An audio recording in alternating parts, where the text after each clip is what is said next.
Hi சுட்டீஸ், எல்லாரும் எப்படி இருக்கீங்க? இன்னைக்கு ஒரு கதை பார்க்கலாம். ஒரு பெரிய பண்ணையில் ஒரு ஆட்டு மந்தை வசிச்சு வந்தது.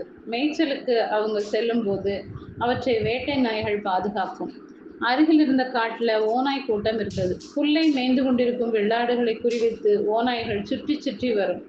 சமயத்துல மந்தையிலிருந்து பிரிந்து வரும் சில ஆடுகளை கொன்று தின்னும். ஓநாய்கள்ட்ட இருந்து வெள்ளாடுகளை பத்திரமா பாதுகாக்க முடிந்த வரையில் இந்த நாய்கள் பாடுபடும்.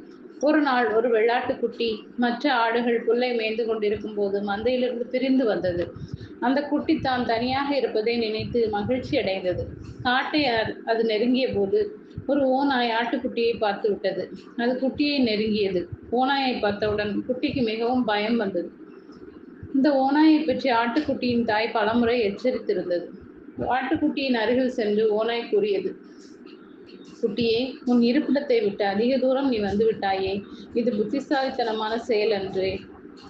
ஆட்டுக்குட்டி நடுங்கும் குரலில், ஆமாம், நான் விளையாட்டுத்தனமாக இருந்திருக்க கூடாது, இப்படி மந்தையை விட்டு வந்து விட்டேனே என்றது. நீ சொன்னது சரி, அதற்கான தண்டனையை நீ இப்போது அனுபவிக்க வேண்டும். எனக்கு மிகவும் பசியாக இருக்குது.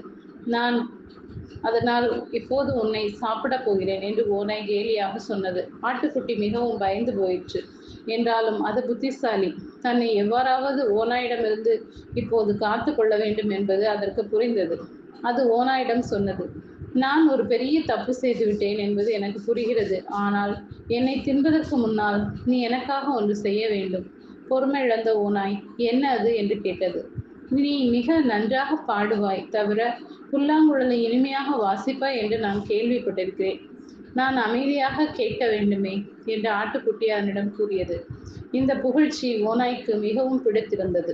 எப்படியாக இருந்தாலும் நான் உன்னை தின்னப் போகிறேன். அதனால் உன் கடைசி ஆசையை நிறைவேற்றுவதால் ஒரு தீங்கும் வராது என்று நம்புகிறேன் என்று கர்வமாக ஓநாய் ஆட்டுக்குட்டிக்கு பதிலளித்தது. பிறகு சத்தமாக பாட ஆரம்பித்தது. புல்லாங்குழலையும் வாசித்தது. வேட்டை நாய்கள் மந்தையை சுற்றி வரும்போது ஓநாயின் பாட்டையும் புல்லாங்குழலின் இசையையும் கேட்டன. அவை மந்தையை நன்றாக சுற்றி பார்த்தன. சிறிய வெள்ளாட்டுக்குட்டியை மந்தையில் காணோம். உடனே அந்த குட்டிக்கு ஏதோ பிரச்சனை ஏற்பட்டுள்ளது என்று நாய்கள் புரிந்து கொண்டன. காட்டின் எல்லை பகுதிக்கு பாட்டு வந்த திசையை நோக்கி வேகமாக அவை ஓடின. ஓநாய் அப்போது தன் பாடலை முடித்துக் கொண்டிருந்தது. அந்த சமயத்தில் நாய்கள் அதை நோக்கி வேகமாக வந்தன. வந்த வேகத்தில் ஓநாயை கடித்து குதறி எடுத்தன. உடம்பில் பட்ட காயங்களோடு ஓநாய் அங்கிருந்து தப்பி ஓடியது. அந்த குட்டிக்கு தன் திட்டம் நிறைவேறியதால் மிகவும் மகிழ்ச்சி ஏற்பட்டது. ஆனால் அன்றிலிருந்து குட்டி ஆடு மிகவும் எச்சரிக்கையாக இருந்தது. தவிர வயது முதிர்ந்த வெள்ளாடுகள் கூறுவதை கேட்டு அதன்படியே நடந்தது. ஓகே சுட்டீஸ், இந்த கதை பிடிச்சிருந்தா லைக் பண்ணுங்க, சப்ஸ்கிரைப் பண்ணுங்க, ஃப்ரெண்ட்ஸ் அண்ட் ஃபேமிலிக்கு ஷேர் பண்ணுங்க. கூடவே இந்த பெல் ஐக்கானையும் கிளிக் பண்ண மறக்காதீங்க. பாய்.